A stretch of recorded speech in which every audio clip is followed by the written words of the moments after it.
Les illusions sont volées par les mots, et les convictions sont volées par le doute.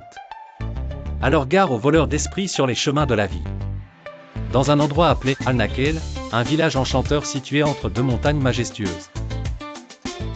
Entouré de forêts de cèdres et de pins parfumés, un homme se rendit au marché animé avec son mouton à vendre. Là, il rencontra 4 voleurs rusés qui se délectaient de la ruse et de la tromperie. Ces voleurs convinrent de voler le mouton de manière astucieuse.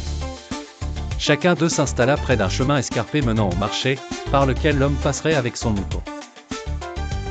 Le premier voleur attendit près d'une petite cascade, où l'eau coulait de la montagne comme une veine. Le deuxième voleur s'assit là où les arbres étaient plus denses, comme un édifice vert. Le troisième se posta au milieu du chemin, là où le sol commençait à descendre vers les plaines du village, et le dernier attendit près d'un verger d'oliviers appartenant aux villageois.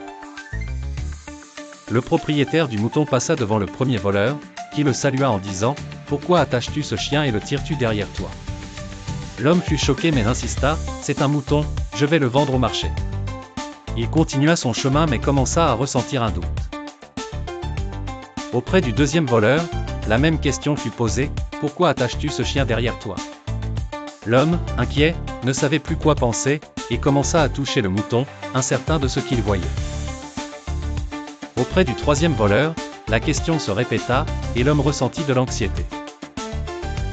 Alors que le quatrième voleur posait la même question, le doute devint inévitable, et il ne laissa plus place à l'incertitude.